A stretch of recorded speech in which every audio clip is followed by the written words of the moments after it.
नमस्ते। आज हम लोग चक्रासन देखने वाले हैं कि चक्रासन कैसे करते हैं। जब हम चक्रासन करते हैं तो उसके लिए बहुत ज़रूरी है कि जो हमारे हैंड्स हैं, जो हमारे आर्म्स हैं, वो मज़बूत होने चाहिए। हमारा जो थाइस का पार्ट है वो मज़बूत होना चाहिए। साथ साथ हमें जो है वो फ्लेक्सिबिलिटी बढ़ानी होती है अपनी स्पाइन की, यानी कि हम बैक बैंड करते हैं अपनी बॉडी को, यानी कि बैक बैंडिंग होती है। तो इसके लिए अगर हमारी स्पाइन फ्लेक्सिबल नहीं है तो ये करने में थोड़ी प्रॉब्लम होगी। तो अगर हमें चक्रासन की प्रैक्टिस करनी है तो पहले हम प्रैक्टिस देखेंगे कि हम कैसे कर सकते हैं। तो सिंपल हमें करना क्या है, अच्छा करने के पहले मैं आपको इसके फ़ायदे बता देती हूँ, वो ज़्यादा ज़रूरी है। जब हम चक्रासन करते हैं तो हमारी बॉडी व्हील के समान हो जाती, चक्र के समान, यानी कि अच्छी तरह से हमारी बॉडी मूव करती है। पूरा टाइम हम फॉरवर्ड बैंडिंग करते हैं जिसकी वजह से बैक पेन हो जाता, लेकिन जब हम चक्रासन करने लगते हैं तो फिर धीरे धीरे हमारा बैक पेन भी गायब होने लग जाता है, क्योंकि बैकवर्ड बैंडिंग होती है।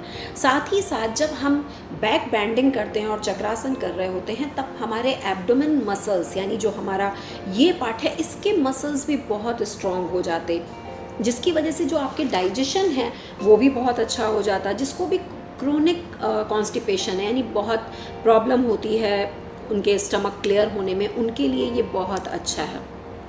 साथ ही साथ हैंड्स हमारे मजबूत होते हैं।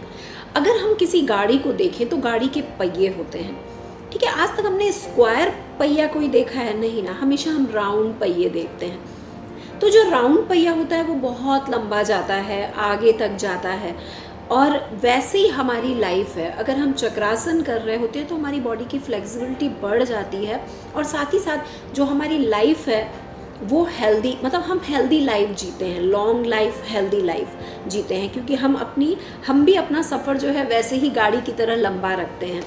तो चक्रासन जो है वो पूरे बॉडी के हर पार्ट पे वर्क करता है। अभी देखेंगे हम कैसे करते हैं इसको। तो इसके लिए सबसे पहले हमें थोड़ी सी हाथ की एक्सरसाइज कर लेनी है कि हम किस प्रकार अपने हैंड्स को स्ट्रॉन्ग कर सकते, अपने लेग को स्ट्रॉन्ग कर सकते, जिसकी वजह से धीरे धीरे हम चक्रासन करें। तो आज जो अभी हम देखेंगे उसमें हो सकता है कि मैं आपको थोड़े प्रैक्टिस के आसन बताऊं कि किस प्रकार आप कर सकते हो। लेकिन जब तक आपको थोड़ी अच्छी तरह से प्रैक्टिस नहीं हो जाती, हमें फाइनल पोज में नहीं जाना है। प्रैक्टिस कर करके धीरे धीरे करके हम इसके फाइनल पोज में जा सकते हैं। तो अभी हम देखेंगे कि इसको करते कैसे हैं। चक्रासन करने के लिए पहले हम अपने हैंड्स को थोड़ा स्ट्रॉन्ग करेंगे। हैंड स्ट्रॉन्ग करने के लिए आप ये देख सकते हो कि मैंने अपनी 10 उंगलियों को खोल दिया है और ये एल्बो एक दूसरे के सामने है। अब अपनी बॉडी का वेट जो है वो आगे और पीछे करना है।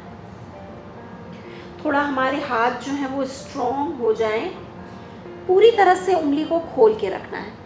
अब देखो मैं पीछे की तरफ गई और वापस चल के आगे आना है, टोज पे आना है और अपनी बॉडी का वेट वापस अपने हाथों पे रखना है।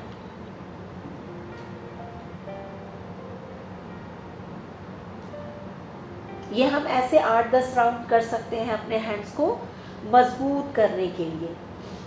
ये जब हो जाता है, यानी कि हम इस तरह से अपने हाथों को धीरे धीरे एवरीडे प्रैक्टिस करके मजबूत करते हैं, तो फिर हमें पश्चिमोत्तानासन भी करना आना चाहिए। पश्चिमोत्तानासन का मतलब ये होता है कि हम दोनों पैर आगे करें और अपने टोज को छू सकें। अगर हम इस प्रकार नहीं छू सकते हैं तो हमें ध्यान देना है कि कोई अगर दुपट्टा हो हमारे पास या बेल्ट हो तो दुपट्टे को फंसा करके आप जो है आगे की तरफ जा सकते हो। तो धीरे धीरे करके आपकी बॉडी आगे की तरफ आएगी और इस तरह आप जो है अपनी बैक को भी लूज़ कर सकते, यानी कि फ्लेक्सिबल कर सकते हो।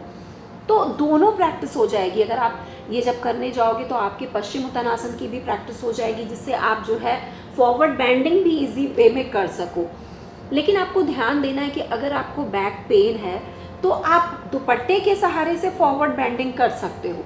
आपको फाइनल पोज में जाने की ज़रूरत नहीं है कि आपने ये पकड़ा और पूरी तरह से एल्बो को नीचे रखा, अपनी स्पाइन को खींचा और नाक लगाया।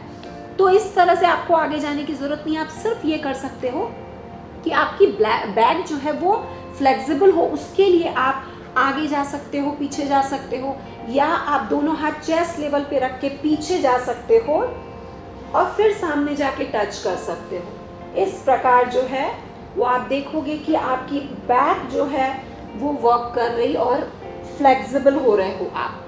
जब इस प्रकार हमारी प्रैक्टिस होने लगती, यानी कि हम अपने हाथों की भी एक्सरसाइज कर लेते हैं, बैक की एक्सरसाइज कर लेते हैं, तब हमें अपने लेग्स को भी मजबूत करना है। और लेग्स को मजबूत करने के लिए हमें करना क्या है, अपने देखो मैंने अभी राइट लेग को उठाया है, उठा करके रोक के रखो, जिससे थाइस का पार्ट जो है वो स्ट्रॉन्ग हो जाए।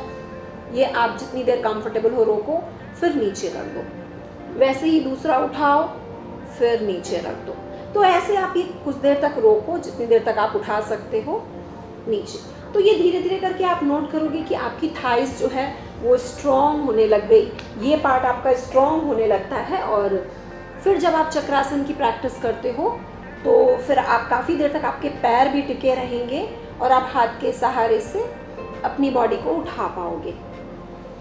इसकी हम और भी अच्छी तरह प्रैक्टिस कर सकते हैं, लेकिन ध्यान रखना है कि हमारी पकड़ अच्छी हो।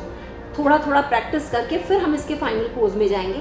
तो आप ये वॉल के सहारे से भी इसकी प्रैक्टिस कर सकते हो। वो अभी हम देखेंगे कि किस प्रकार हम वॉल की सहायता से भी बैकवर्ड बेंडिंग की प्रैक्टिस कर सकते हैं। आप देख सकते हो कि मैं वॉल के पास हूँ और ये पैर मैंने आगे ले लिया है, यानी वॉल से मैं दूर हूँ और पहले मैं अपने हाथों को मजबूत कर रही, ठीक है। बॉडी का जो वेट है, यानी हैंड्स का जो, हैंड से मैं वॉल को पुश कर रही और अपनी बॉडी को सीधा रखते हुए ये देखो हाथ को मजबूत करने के लिए। सेम वही हमें दूसरी साइड से करना है। जैसे हैंड्स की एक्सरसाइज हो जाएगी हमारी, और जब हो जाती है तब हमें करना क्या है कि थोड़ा सा पीछे गए और हाथ को रखा दीवार पे और ये दूसरा हाथ रखा। अब बॉडी को आगे की तरफ लेना है, ठीक है, यानी पैर को दबा के रखा है और सिर्फ हाथ को सीधा करने की कोशिश करनी है और अपनी गर्दन को पीछे की तरफ छोड़ देना। जिसको सर्वाइकल की प्रॉब्लम हो वो ध्यान रखेंगे, वो गर्दन पीछे की तरफ लेते हैं और तो उनको फिर चक्कर आने लग जाता है, तो वो ये नहीं कर सकते हैं, वो बैठ के करेंगे, मैं बाद में बताती हूँ।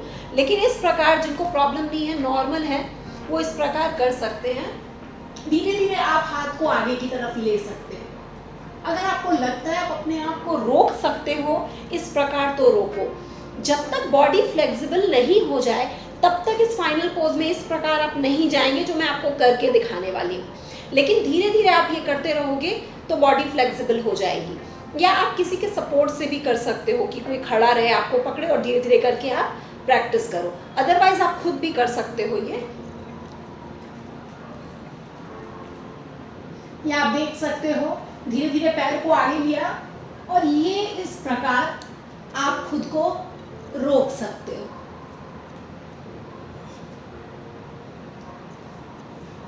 और ये हो गई चक्रासन। तो इस प्रकार जो है आप धीरे धीरे वॉल की सहायता से पीछे की तरफ जा करके चक्रासन कर सकते हो। अब इसको हम अगर मैट पे कर रहे हैं, तो मैंने वॉल का सहारा लिया था, तो मैट पे हमें कैसे प्रैक्टिस करना है अब हम वो देखेंगे। मैट पे हमें लेट जाना है और लेट जाने के बाद दोनों पैरों को फोल्ड कर लिया। फोल्ड करने के बाद हमने हाथ की एक्सरसाइज इसके लिए की थी कि जो हमारे आर्म्स हैं वो मजबूत हो जाएं। जितना होता है पैर को हम अपनी तरफ अंदर की तरफ लेंगे और ये हाथ को हम बाहर की तरफ। ये हाथ हमारे इस प्रकार नहीं है, ये किस प्रकार है, ये जो वॉल पे प्रैक्टिस की थी हाथ की, वो किसके लिए की थी, इस पोजीशन के लिए। तो ये हाथ को इस प्रकार रखना है अंदर की तरफ, अच्छी तरह हाथ को दबा के रखना है। उसके बाद धीरे से अपने बटक वाले भाग को उठाना है। उठाने के बाद अपने दोनों पाम को अच्छी तरह से पुश करना है। पुश करने के बाद अपनी बैक का भाग छोड़ना है और सिर्फ हाथ को सीधा करने की कोशिश करनी है। इस प्रकार जा करके खुद को रोकना है। अब बॉडी का वेट देखना है किधर आ रहा, वो हाथ जो है ये हमारी बॉडी आगे की तरफ नहीं जाए, यानी पैर हमारे बहुत ज़्यादा बेंड नहीं हो, हाथ को हमारे सीधे हो। इस प्रकार जा करके अपने आप को रोक के रखना है। थाइज हमारी ज़्यादा ब्रॉड नहीं हो, उसको हम पास में लेकर आएंगे और खुद को रोक के रखेंगे। नेक को सॉफ्ट रखा है। जब हम वापस आएंगे तो धीरे धीरे हम नीचे की तरफ आते हैं। पहले सर का भाग रखते हैं, फिर पीठ को रखते हैं, फिर हम बटक वाले भाग को रखते हैं, फिर हम हाथ को ढीला छोड़ते हैं। तो इस प्रकार धीरे से करके पैर को हम सीधा रख लेंगे और सांसों को नॉर्मल होने देंगे। जब हम अपनी बॉडी को उठा रहे हैं तो हमें ध्यान रखना होता है कि झटके से छोड़ना नहीं है, ना नीचे आते वक्त ना ऊपर जाते वक्त। हमें ध्यान रखना है कि हमारा बैलेंस बना रहे, क्योंकि जब हम चक्रासन करते हैं तो हमें बैलेंस का बहुत ख्याल रखना होता है। तो हमें ध्यान रखते हुए करना है और स्लोली प्रैक्टिस करते करते, यानी एक दिन की तो बात नहीं है ये, आप कंटिन्यूसली प्रैक्टिस करते रहेंगे तो फिर एक दिन आप चक्रासन भी करने लग जाएंगे। तो इसकी प्रैक्टिस करें। धन्यवाद।